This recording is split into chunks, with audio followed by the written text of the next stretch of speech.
Hey everybody, welcome to the Waldock Way. I'm Jessica. Today is going to be a continuation in our Game School series. Today's subjects are going to be some of those electives like health, music, and art. First up is going to be music because it's pretty simple. I only have one for music and it just got thrown across the room.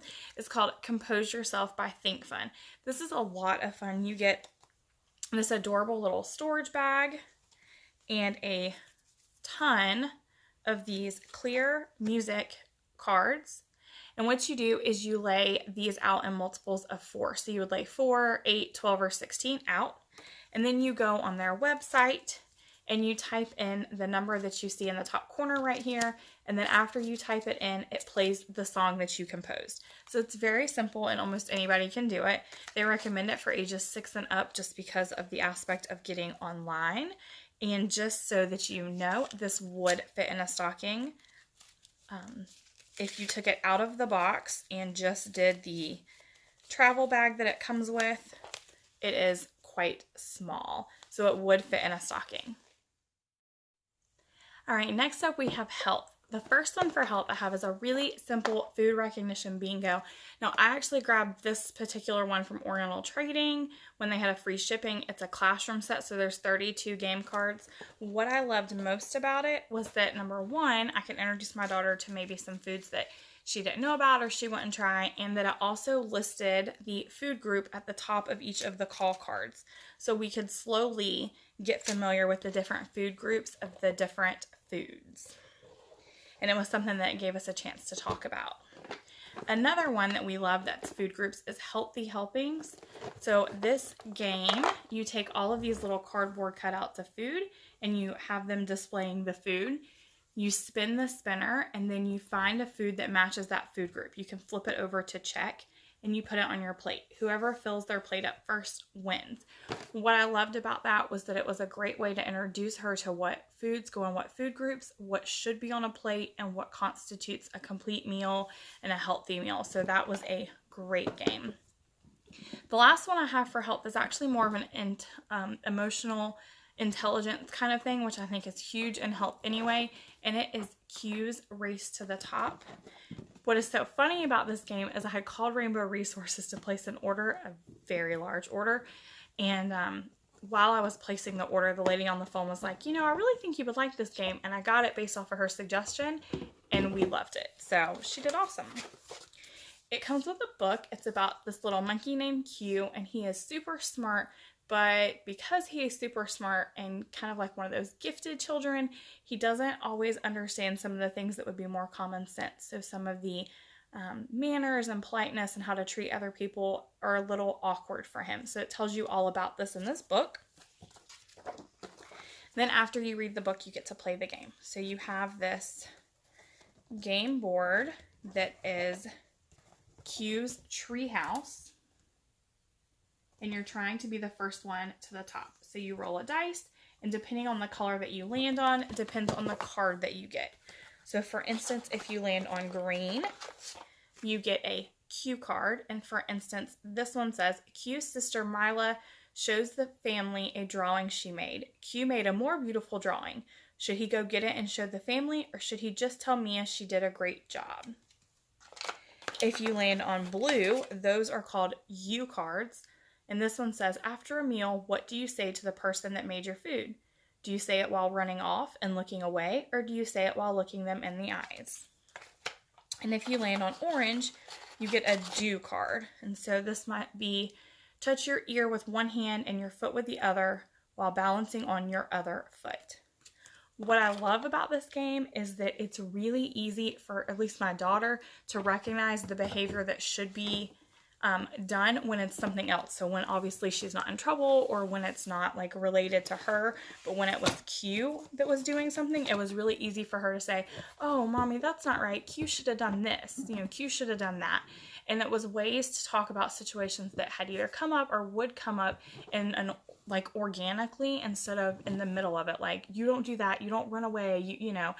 It was just really awesome. And then there's also the physical aspect of it with the do, because some of them are like, balancing or jumping or throwing, or I remember one was, could you punch in the air 50 times, what, you know, or who could do it the longest or the most.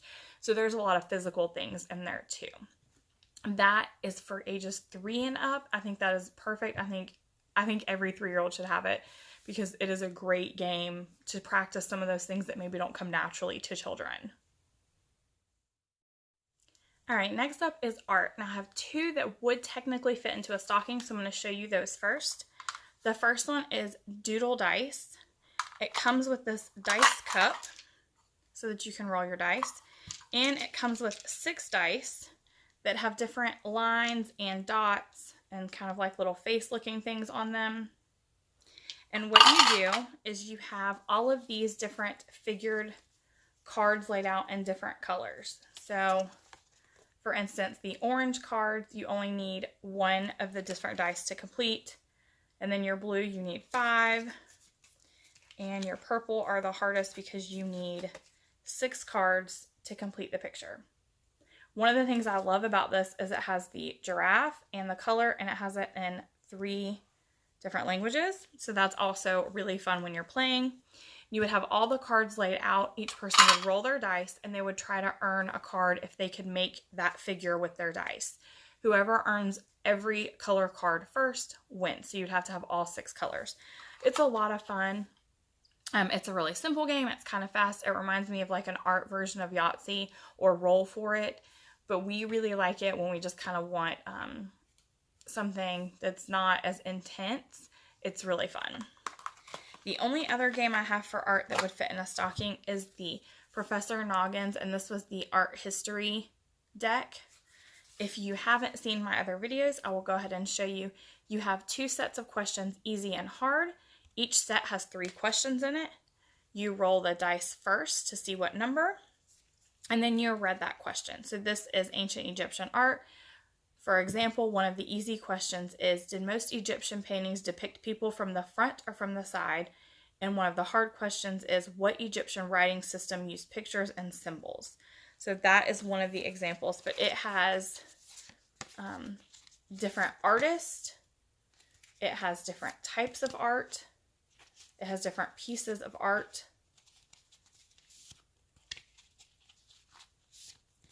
And we have over probably 20 of these in different subjects. We really, really like the Professor Noggin sets. All right. Another game that we have is called My Big Art Show. And this is another one that has a game and a book.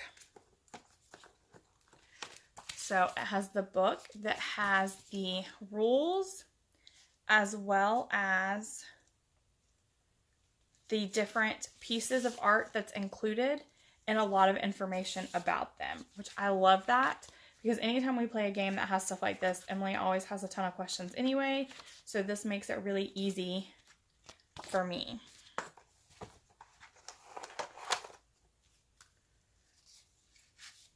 And the way this is played is you are trying to collect, it's almost kind of like,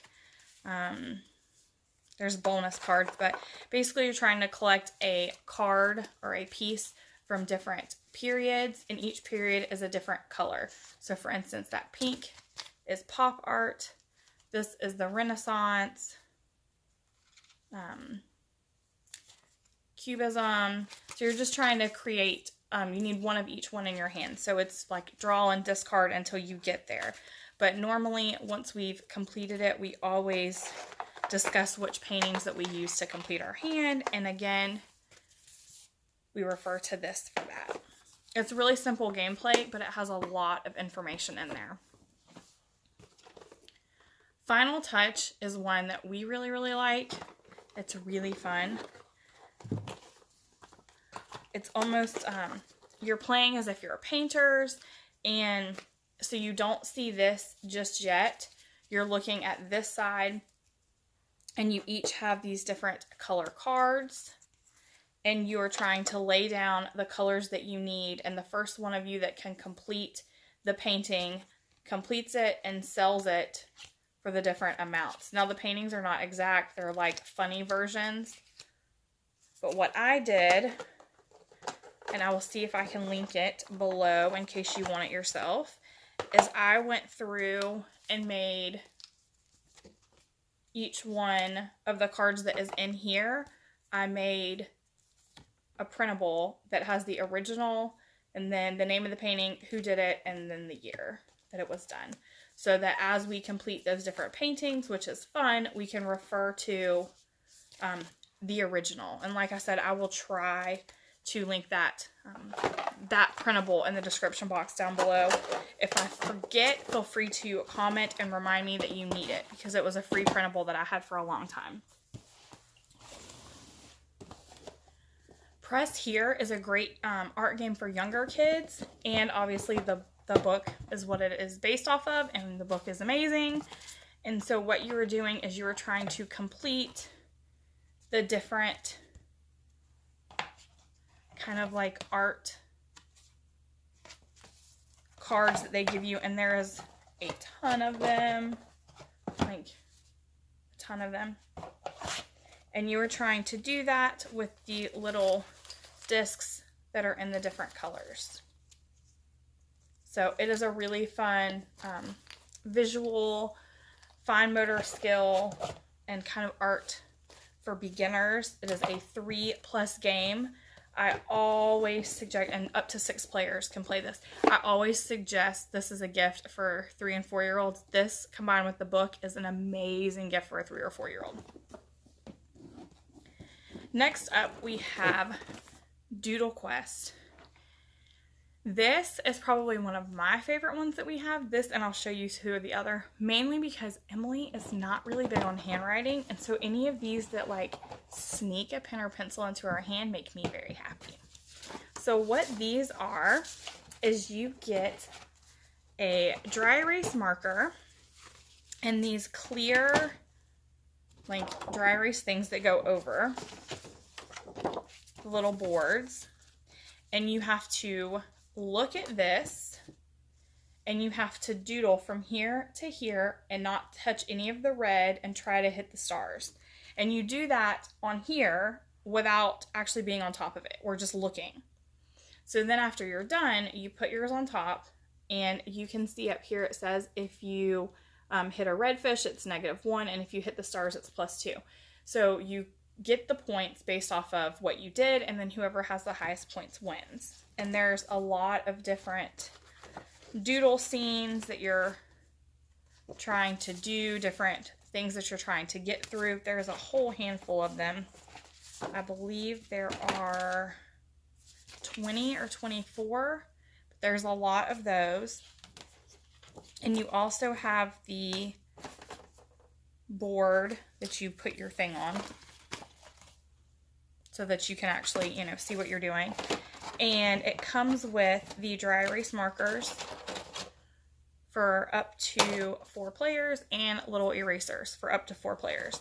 So it is a lot of fun. It's funny. We always laugh because somebody will get it dead on and somebody will be so far off they will miss everything. But it is a lot of fun, and like I said, anything that gets that pen in her hand makes me very happy. It's a chicken. So this game, you get the sheets of paper with like circles and lines, and you draw a card and you're trying to complete that character. This one I actually picked up at Ollie's for like $4. We've only played it once. It was fun with just me and Emily. It's supposed to be 3 to 6 players, so we tried it with 2. I would say it would be more fun with more players. So unless you're going to have at least 3 players, maybe even 4 play, this is not nearly as fun. But it is one of those games where, like I said, it gets a pen in her hand, which makes me happy. Dixit is a art/language arts game, in my opinion. It is a 3 to 6 player game, so it's not one that we play often because my husband's not always home to play it with us. But you have these beautiful cards that they're like just these beautiful art cards. And what you're doing is you are laying them down and trying to let people guess what they are without saying what it is. So like you say a word or a little story, and then you all set your card down and people guess which card was yours.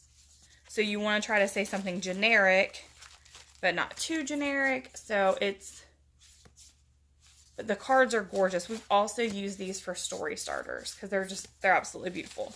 So it's kind of a art and language arts storytelling game all in one.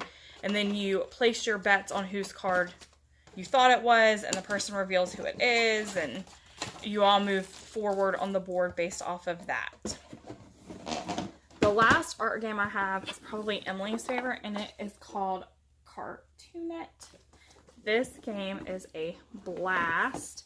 So what you do is you have this board that is set up, and every character or cartoon has one of these heads, one of these sets of eyes, one of these sets of ears, one of these sets of noses, set of mouth, and then the extra. So it shows you all of the components it could be.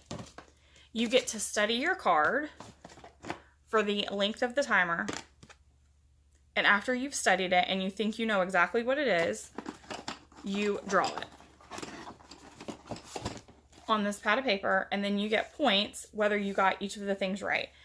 You would think that since you have this in front of you, as you are studying this card, that you would get it every time. But you don't. You would be amazed at the funny things that we've drawn. It is a blast. As a family, it's a super fun game. It's better than Pictionary, in my opinion, as long as you can laugh at yourself and not take yourself too serious. That is what I have for you for art, health, and music. I hope you enjoyed this. Subscribe for more game schooling videos and hit that bell icon so you can be notified. Happy game schooling.